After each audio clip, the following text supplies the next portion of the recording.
As usual, the Democrats are about to have blood on their hands, and it ain't pretty.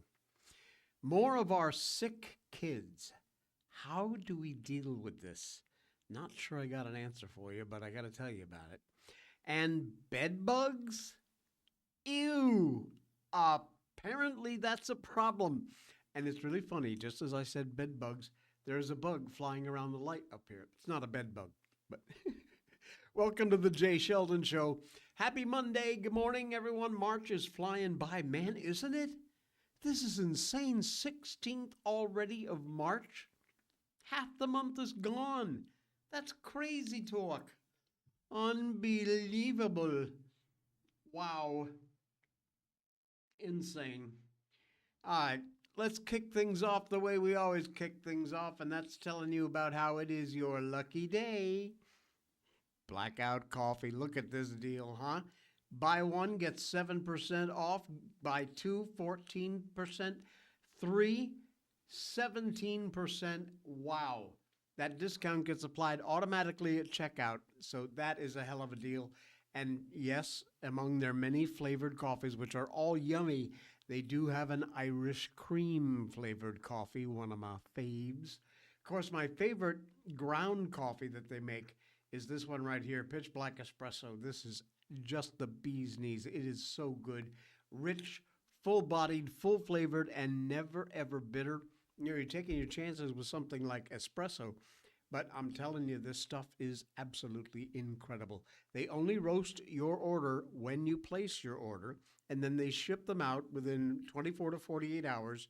So you've got a fresh bag of roasted beans at your doorstep.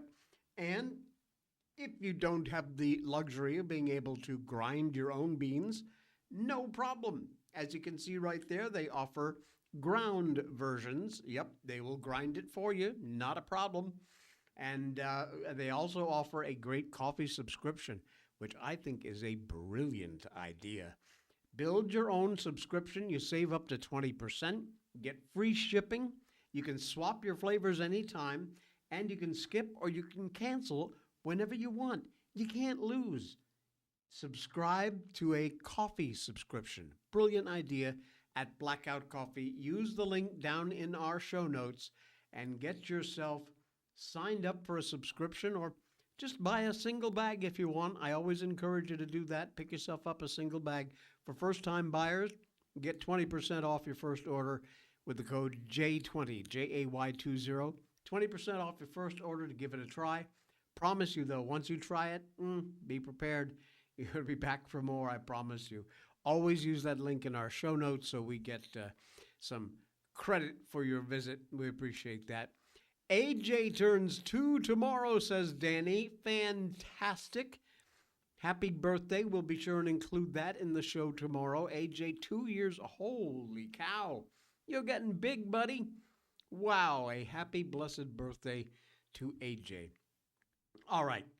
Republican Representative Michael McCall from Texas, Chairman Emeritus of both the House Committee on Foreign Affairs and the House Committee on Homeland Security, appeared March 15th, yesterday, on the Fox News Sunday program, and the host, Shannon Bream, questioned him extensively about Operation Epic Fury, but his most chilling response had to do with the battle in the Senate to fund the Department of Homeland Security, DHS.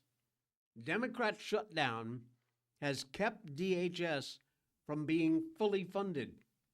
That causes an unbelievable amount of problems. It compromises our domestic response, security, especially in increased, heightened domestic threat environment. You know, I've been warning you now for a week plus about the possibility that insider sleeper cells attacking us right here on our own soil.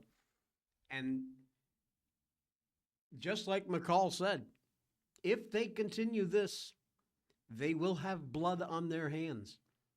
First time somebody goes off at a mall or at a concert or a beach and DHS wasn't able to deploy backup response or even know about it happening because they're not funded, Democrats. He started by saying, I remember the Boston bombing when I became chairman and investigated that. We saw this bombing scenario in New York, very reminiscent. It could have been a bigger attack than the Boston bombing.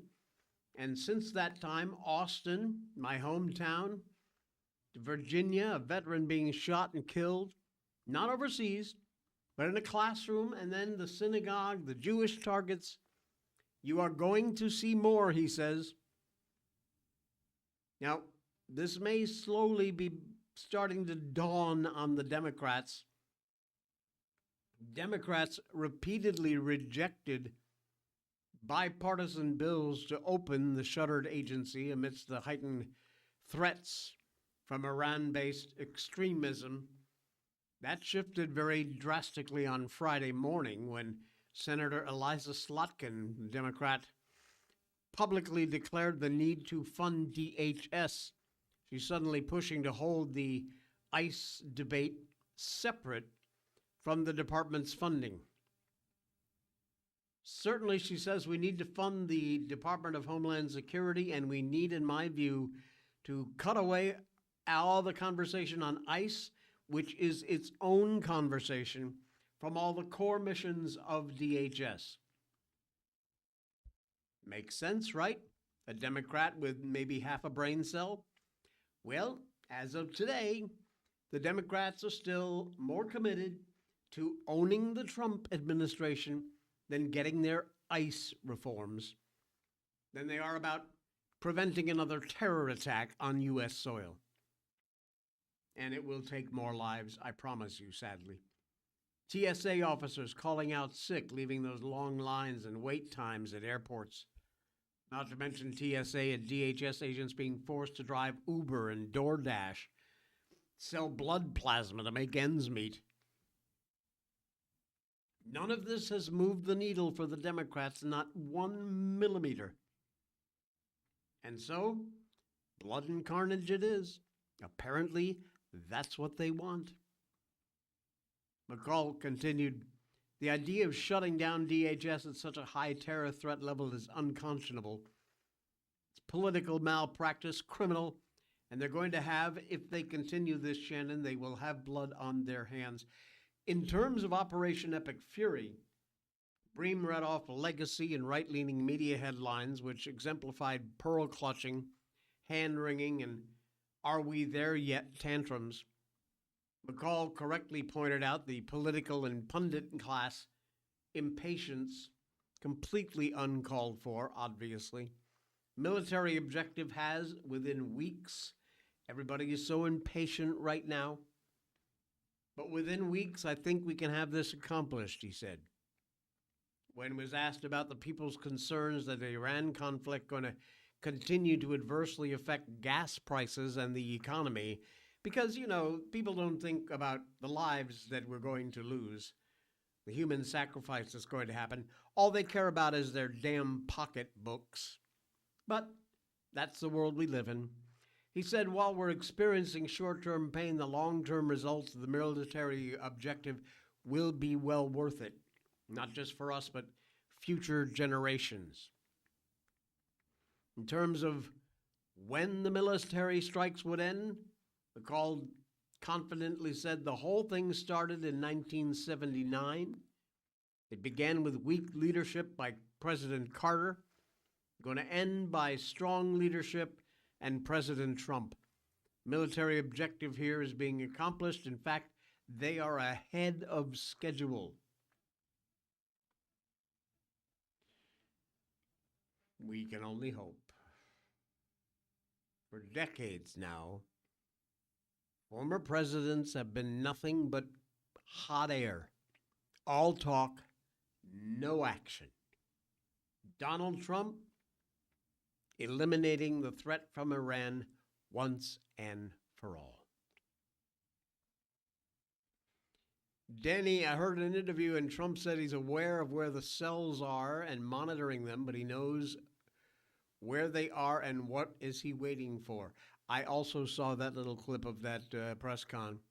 Also, forgot who, maybe Hegseth said they knew Israel was going to strike Iran, so they took action first. So if Israel was going to strike. Why didn't we strike them to stop it? Doesn't make sense. Well, sadly, my friend, most things like this don't make any sense. It is the wacky, wild world we live in, which is a shame, but that's where we are. Blackout coffee. Good stuff. All right. On to something a little less heavy. Although for some people it's very heavy. Trump's UFO release could include videos, photos of non-human craft, all of which prove that we are not alone. I haven't really discussed this. I mean, you know that I truly believe that we're not alone and there are alien vehicles the government has recovered and trying to back engineer. Likely, if there are alien vehicles, there are aliens. I believe wholeheartedly in all that stuff. I don't go down too many of the rabbit holes, but, and I truly believe Bob Lazar, by the way. Federal government holds some rather shocking evidence that UFOs exist and proof that we're not alone, including satellite imagery, out-of-this-world craft that look like nothing we've ever built that we're aware of. Now, yes, I know there are a ton of things that the military and the intelligence community has that we are not and probably will never, at least in our lifetimes, be aware of. But this, we believe, goes beyond that. Government's trove of UFO docs is massive. Includes stunning photographs, videos. Christopher Mellon, the former Deputy Assistant Secretary of Defense Intelligence during the Clinton and Bush administrations, said that publicly disclosing that information would take UFO disclosure to a completely new level. I hope it does. Under Trump's order 2 weeks ago, now, this is odd this article says that because that is not what it was. It was a social media post on his Truth Social account. Said that he was going to call for the direct release of all files related to aliens, UFOs, and all other information connected to the highly complex subject matter. That was a Truth Social post. None of that goes into effect. The president doesn't rule by social media posts. And he has not come out with any kind of a executive order to this end. Now, yes, I know he's been obviously very tied up with what's going on in the Middle East. But he is not usually the sort of person to forget when he said something. It's been a couple of weeks since he put this on True Social, and so far, nothing official. Why, Don? What's the holdup? We're waiting. While the announcement spurred federal agencies, including the White House, the Pentagon, to start scrambling, there has been no official word because there's been no official request from the White House or the president. Now, the most compelling piece of data, according to Mellon, very clear satellite photos of crafts in space above the Earth that are obviously not man-made. This is Mellon quoting here, we have satellite imagery of craft that sure don't look like anything we've built or constructed. Those same convincing images of craft engaging in actions that are difficult to explain were referenced by an ex-director of national intelligence, current CIA director John Ratcliffe, in a 2021 Fox interview. All the way back in 2017, Mellon played a very key role in the release of the now famous U.S. military radar images of UAPs, referred to as the TikTok the Go Fast, and the Gimbal. And he said there are a ton more just like those on government hard drives. The government now refers to them as UAPs because UFO has, they believe, some sort of stigma attached to it. I don't care. Call it whatever you want. I actually prefer UFOs, but you want to call it UAPs, fine. It's semantics. Seriously. Number of videos from that same source judged unclassified in 2018. Gun cameras on F-18s. The videos have been withheld from the public. We haven't seen them. There's a ton more. Department of War, Department of National Intelligence, National Security Agency, Defense Intelligence Agency, Department of Energy, National Nuclear Security Administration, all have UFO files. Would be very relevant if Trump actually orders their release. He has not. That was a post on his Truth social media. He has never come out with a executive order demanding their release. Bureaucracy is already going to be very slow to react to this. It's going to take them likely months, if not, I wouldn't be surprised, years to comply with this kind of an order. So, Mr. Trump, you better get your ass in gear and make some sort of an official demand for these records and files. As of now, hasn't happened. We shall see. We shall see. I hope so.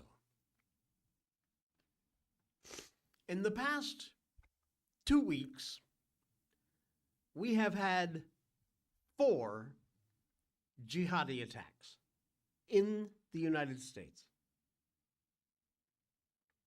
4 attacks in 2 weeks. And guess what? Yesterday was the International Day to Combat. Yeah. Yesterday, Sunday, March 15th, the International Day to Combat Islamophobia.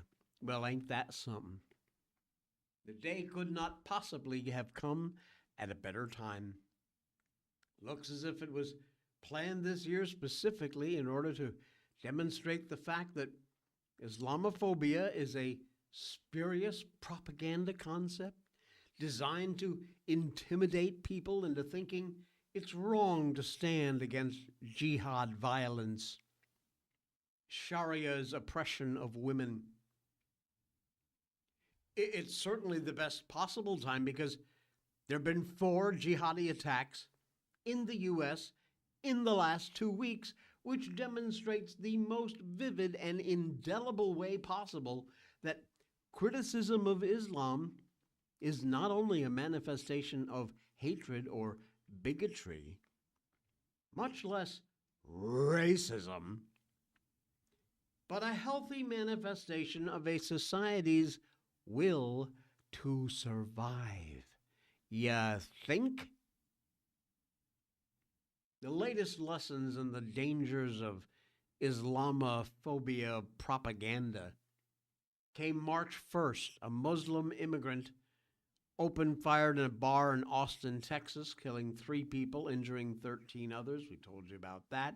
We've told you about all these. March 7th, 2 pro-ISIS Muslims screaming Allah Akbar threw a homemade shrapnel bomb at a crowd of pro-freedom protesters in New York City. 5 days after that, 2 jihad attacks in one day. A Muslim crashed his car into a Michigan synagogue, opened fire, while another Muslim started shooting at Old Dominion University, murdering 1 person and injuring 2 others. After all this, UN Secretary General Antonio Guterres wrote late Saturday night, just a couple days ago, Islamophobia Day Eve Muslims worldwide often face institutional discrimination, socioeconomic exclusion, biased immigration policies, and unwarranted surveillance and profiling. This International Day to combat Islamophobia, let's recommit to the equality, human rights, and dignity of every person, no matter their faith, including the ones that want to see us dead. Shall we include them in our little kumbaya circle? This little statement from this moron, a lot more noteworthy for what it didn't say than for what it did say. Not a single word to say about the 4 jihadi attacks here in the U.S. or about any attacks anywhere. In fact, for Gutierrez and the other Islamophobia propagandists, there are no jihad attacks. Those who commit jihad attacks are, by the very act of doing so, rendered non-Muslim.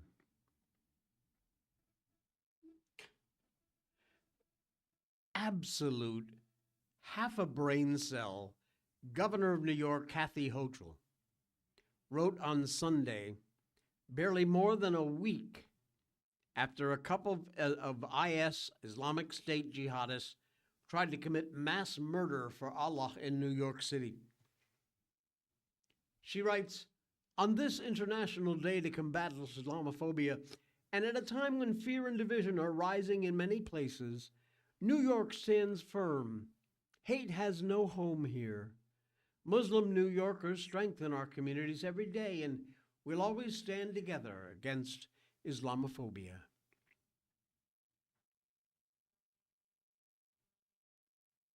According to Hochul's thinking, and Gutierrez, and the other guys and gals among their leftist intelligentsia,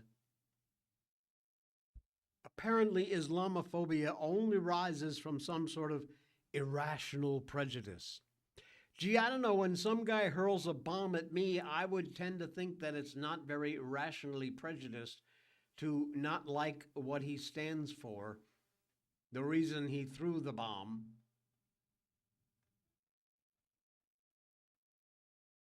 Once you realize there is indeed jihad violence, your concern about Islamophobia in the sense of criticism or dislike of Islam almost immediately disappears. This term, Islamophobia, been used for years to refer not only to assaults on innocent people, and there's plenty of them, which no reasonable person would condone any of that at all. I don't, I'm sure you don't. But also to honest discussion about the motivating ideology behind jihad violence. It has been very clear for years that the efforts to criminalize, restrict, or simply stigmatize Islamophobia are actually efforts to constrict the criticism of Islam. Honest analysis of the jihad imperative under the guise of criminalizing assaults against Muslims. And by the way, to all of my friends, and there are thousands of them who are Muslims, if you don't want these people representing you, what are you doing about it? Not much from what I see. In some cases, not a damn thing. And that ain't helping at all. Not a bit.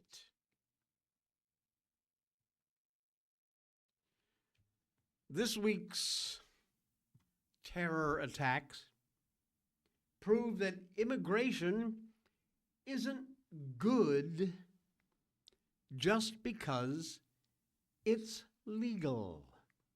Yeah. Thursday's attacks last week Just the latest reminder that a good immigration policy is not simply a matter of legality.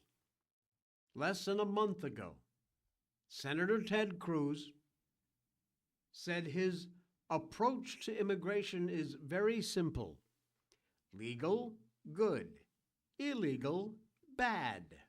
That's Cruz. But a series of recent terror attacks absolutely prove that legal immigration can be just as dangerous as illegal immigration. Thursday, Mohammed Balor Jalloh, Sierra Leone national, opened fire at Old Dominion University in Virginia, killed Brandon Shaw.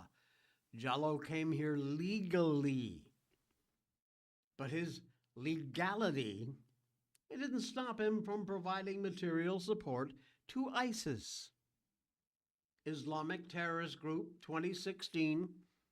It also didn't stop him from murdering an American hero. That same legality didn't stop 41-year-old Ayman Mohammed Ghazali, a Lebanese national, came to this country in 2011, legally naturalized as a citizen in 2016, but that didn't stop him from crashing a car into a Michigan synagogue last week, armed with a rifle. Nor did it stop Senegal national Nadia Diagne, opened fire in Austin, Texas, earlier this month, killed 3 and wounded 13 more. She came to the U.S. in 2000, naturalized in 2013. Didn't stop her. Meanwhile, New Yorkers spared Saturday after 2 radical Islamists, whose parents immigrated here from Afghanistan and Turkey, tried to bomb anti-Islam protesters outside of Mamdani's official residence, Gracie Mansion. So, legality did not stop the Boulder, Colorado terror attack, an Egyptian national, the fatal shooting of a National Guardsman in Washington, D.C., allegedly at the hands of an Afghan national. In each one of these cases, the suspects themselves were either legal immigrants at some point or the children of legal immigrants.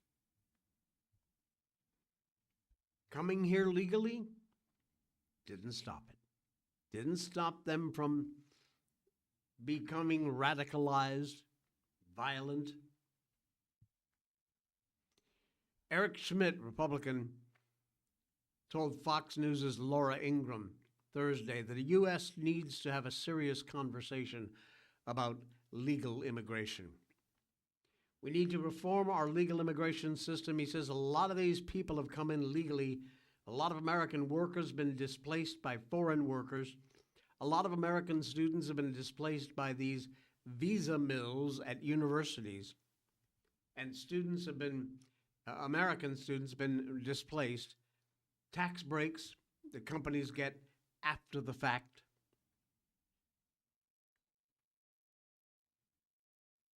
Keep that in mind. All of those people who caused these attacks, and many of them fatalities were involved, they were here legally.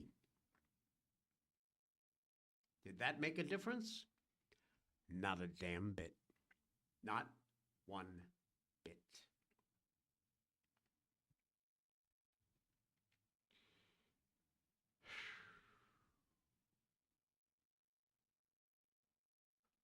We have an awful disease of some kind in this country.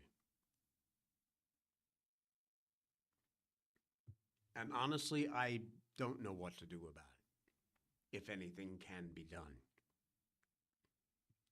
This story is crazy. It's from the Daily Wire. The prosecutor says that these 2 teens had planned a blood ritual murder to resurrect the Sandy Hook killer. Yeah. Teens are both being tried as adults, held without bail, and showed absolutely zero remorse for their actions. Look at these two. If there were ever a case of somebody having absolutely dead eyes, that's it. That's it right there. Man. Two Florida teenagers accused of plotting a grisly blood ritual killing at their high school to remain in jail without bond. And these details about what their plans were are absolutely disgusting and disturbing. There was some obsession with these two idiots, with the perpetrator of the Sandy Hook Elementary School shooting. Authorities say the suspect, 15-year-old Isabel Aurelia Valdez, and 14-year-old Luis Olivios Lippert, arrested in January after a tip reported that a student known as Jimmy planned to kill a classmate at Lake Brantley High School in Altamonte Springs, Florida. Investigators later determined that Jimmy was an alias used by Valdez. Valdez believed that murdering a classmate who reminded her of Adam Lanza, which is the gunman responsible for the massacre at Sandy Hook Elementary School, that it would create a supernatural blood bond that would resurrect him from the dead. Allegedly planned to ambush the victim inside the school restroom and either stab him in the stomach or cut his throat with a knife she brought to campus. Investigators say Lippert assisted with the plan by bringing gloves and helping sharpen and test the blade in a bathroom beforehand. They were serious as a heart attack about this. They were going to do it. Allegedly intended to leave flowers at the scene after the killing and smoke a cigarette afterwards. Thank God this attack was uncovered after a student reported what they had heard through the state's Fortify FL tip system. Police searched Valdez's backpack the next day, reportedly discovered a knife, which she fully admitted she was planning on using for this attack. The teen's communication included Discord messages in which Valdez wrote she was planning a blood ritual for Adam Lanza. Investigators say Lippert drew disturbing sketches depicting the intended victim dead and hanging from a rope. Video shown in court during the bond hearing also captured the two teenagers laughing and joking in the back of a police car after they got arrested. This is absolutely insane. Watch. Were you trying to look good for your mugshot? Oh, I get a mugshot? What, we're going to jail? What do you think? Yeah, that's crazy. Dude, I was gonna do my makeup this morning. You think I'll be able to fix my hair? Or you think I'll be in prison handcuffs? Well, I'm probably not gonna my involvement's not that long, so I'll be out before you. I'm probably not even get to go to jail because my parents are gonna get me. I started crying because I thought she was gonna feel bad, and send me to the psych ward because I was like, I thought about hurting someone. Yeah, I thought about hurting this boy. And then they saw. Who you trying to? Unbelievable. Just Just another day. Just another day who caused these attacks. Insane. Joking about, oh, should I do my makeup? Fix my hair for my mugshot. At one point, Valdez said to officers she did not feel guilty about the alleged plot. I don't feel any guilt for my actions, she said, adding that the only people she felt sorry for were their mothers.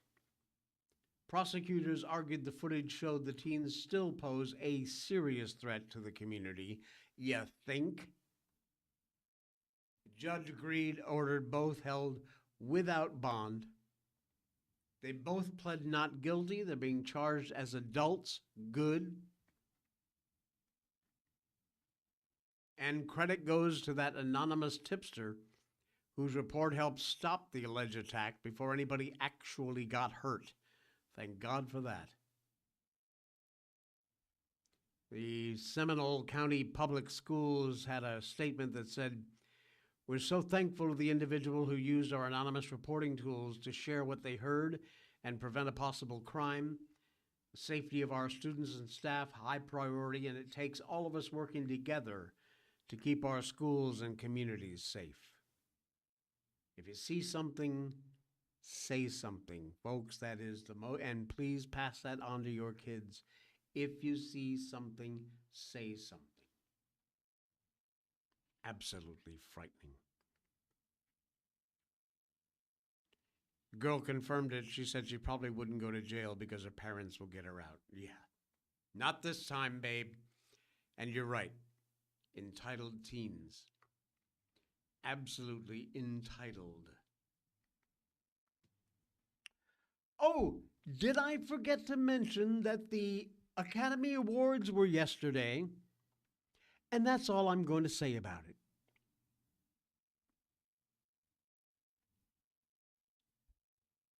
Okay, I'll say a little bit more. Just another reminder of what has been lost in this country. What an absolute sham. Used to be that the Oscars were a celebration of creativity, geniuses, engaged in making unbelievably good movies that moved your soul or made you laugh.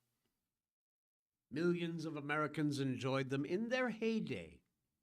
Hollywood produced movies that inspired, captivated Americans, delivered true entertainment. Today, what do we get?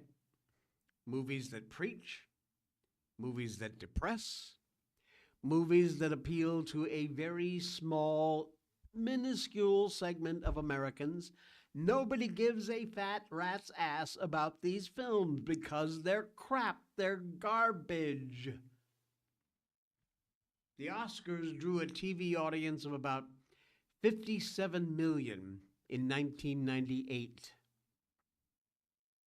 Viewing audience barely exceeds 20 million these days.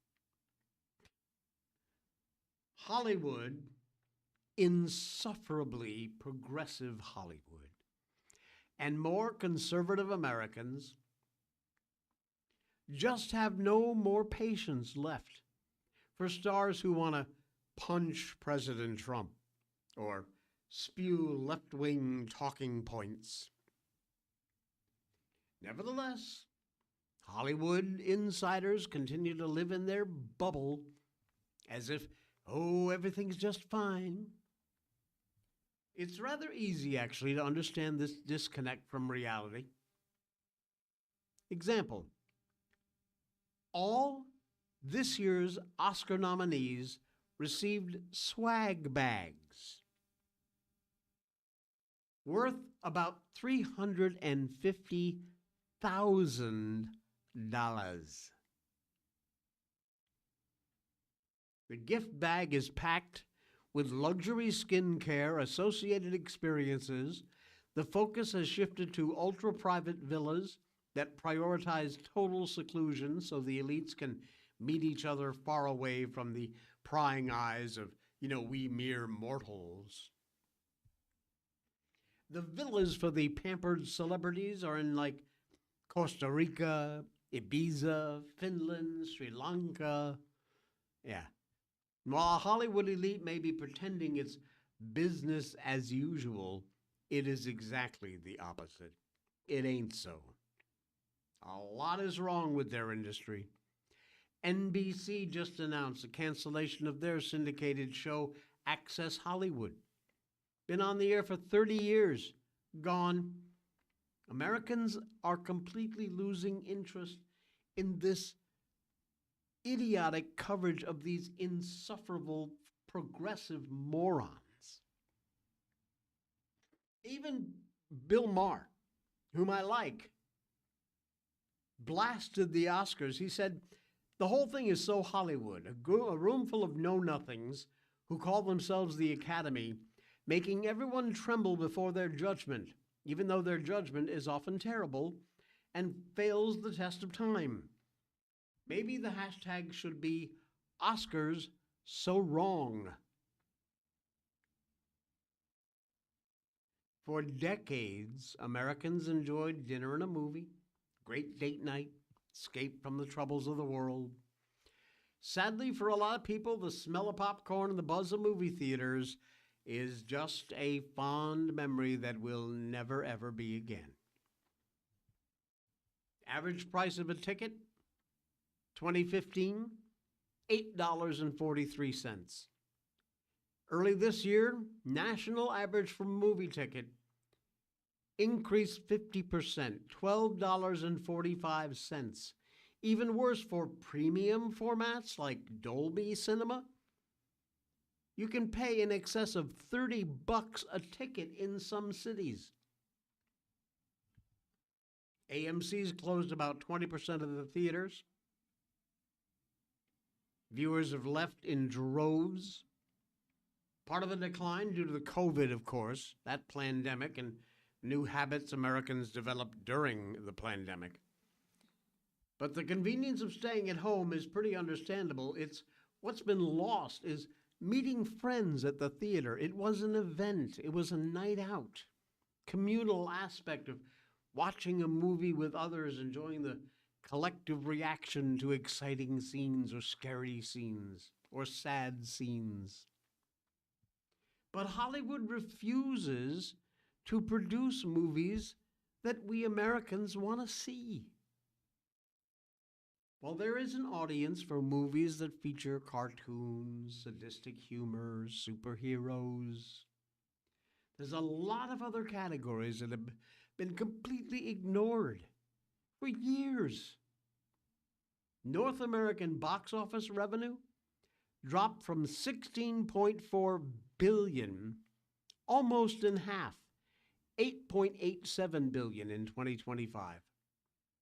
Almost 50% less.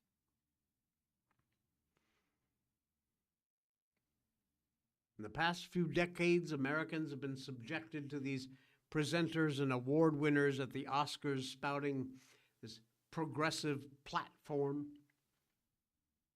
Red state Americans pretty much checked out, turned the channel. There is a huge divide between those who continue to watch this garbage and those who've had enough. Terrific opportunity, by the way, for filmmakers in other areas of the country to produce content more appealing than what Hollywood is offering. To say Americans are disappointed with the movies Hollywood producing, that is a huge understatement. According to a recent Rasmussen poll, 54%, way more than half of Americans believe the quality of movies has declined in the last 20 years. 27% see improvement. That's it. We need a new generation of filmmakers interested in stepping up and making great films. It's exactly what we need.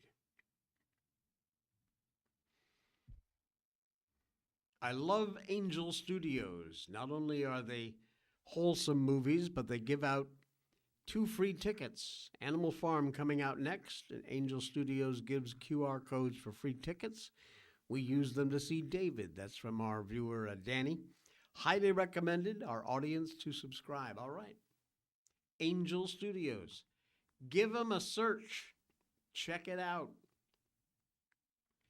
All right. I'm going to warn you that you might not want to pay particularly close attention to this next story. On the other hand, it's really important that you do. There is a bedbug nightmare spreading across multiple states. I'm not kidding. If you are headed, especially if you're headed out for spring break or your kids are, you need to be aware. Popular destinations in the U.S., you are going to have to be extra cautious about what you bring home afterwards. Pest control experts are indicating that bed bug infestations linked to travel appear to be increasing in several southern states. A recent report from Terminix in Atlanta ranked Georgia 6th nationwide for bedbug service requests among the 50 most effective states. The others, Florida, Texas, Tennessee, also reporting growing concerns tied to travel-related infestations. Maybe you live in Connecticut or Illinois. You go on holiday to Florida. You wind up with some bed bugs on your whatever, your clothes. You pack them away in your suitcase, and they fly home for free with you. Bed bugs often rise in places frequented by younger, more budget-friendly tourists. Places like popular spring destinations for spring breakers, youth hostels. Locations often experience frequent guest turnover, crowded rooms, which makes cleaning even more difficult. Young people and students generally really don't give much of a crap about the condition of the room when they get there. They just want to be in the destination and they want to pay as little as they can for it. Now, this is gross. Bed bugs are small, flat insects that typically hide in dark cracks and crevices near where people sleep. They commonly are found among mattress seams, behind headboards, furniture joints, and near baseboards in hotel rooms and short-term rentals. I don't want to do this, but there it is. That's what they look like. I did not need to see that with my morning cup of joe. God. Georgia-based entomologist Benjamin Huttle with Orkin told Fox News Digital the pests are skilled at hitchhiking on your personal belongings. Those travelers can unknowingly carry bed bugs onto planes, hotels, and eventually back to your house. Recommend inspecting your luggage and your clothing after trips, placing travel clothes into a dryer on high heat, about 35 to 40 minutes if you suspect they might have been exposed to bed bugs. It can help eliminate the insects before they spread in your home. Okay. Could we not talk about that anymore? It is important. You really do need to know that. But, man, that's pretty gross. I love this story, and I'm going to end with this. It's fantastic. Small town video store. Yes, a few small towns in this country still have video stores. Dave, the owner, closing up shop. Finally, time to turn out the lights and go out of business because, nobody rents videos anymore. But his biggest worry is a little girl named Christina. Loyal customer. She has Down syndrome, which she comes in every single day to his video rental shop and rents a Disney movie. It's her routine, her comfort, her joy. And he just cannot bear to take that away from little Christine. So what does he do? He clears a corner in his nearby convenience store, which is going to stay open. The video shop is being closed down, but his convenience store is going to stay open.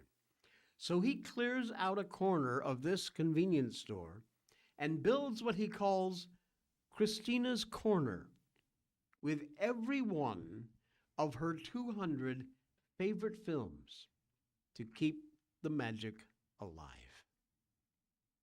She's still able to pick her movies, watch it at home, return it next day, same as she has always been doing.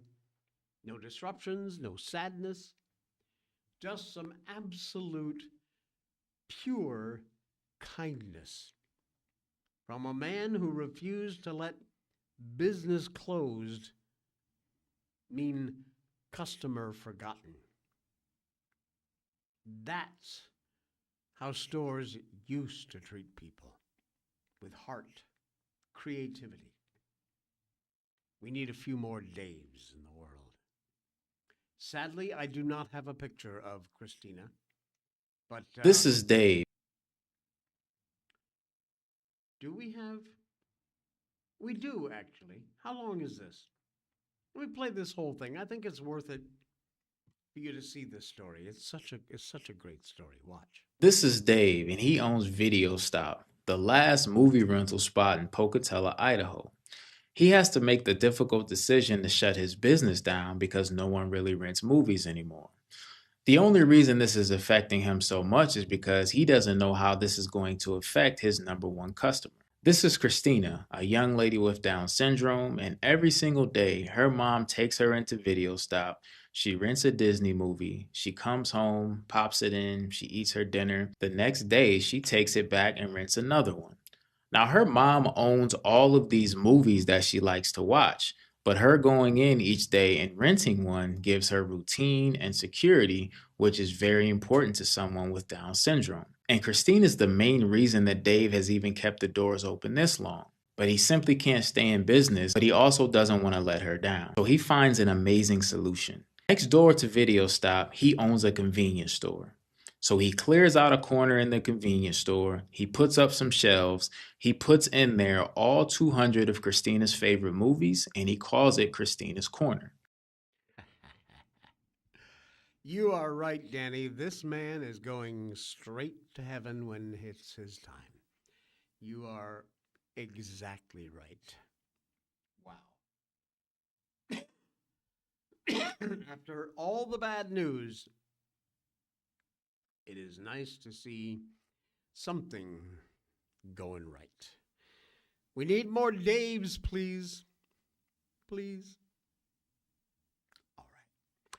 We are done. Thank you, folks. Be sure and follow the show. We're live on YouTube and on Rumble Monday through Friday, 9 a.m. Eastern. And be sure and hit up some of our sponsors, Blackout Coffee, our main partner in the show here. And also, if you'd like to just make a donation to help the show going, my PayPal link is also in there. We would appreciate that a lot. Every penny goes to help support this show and make it free and keep it free and make it good for you. So thank you for that. Appreciate it. All right. We'll see you again tomorrow. Enjoy the rest of your Monday.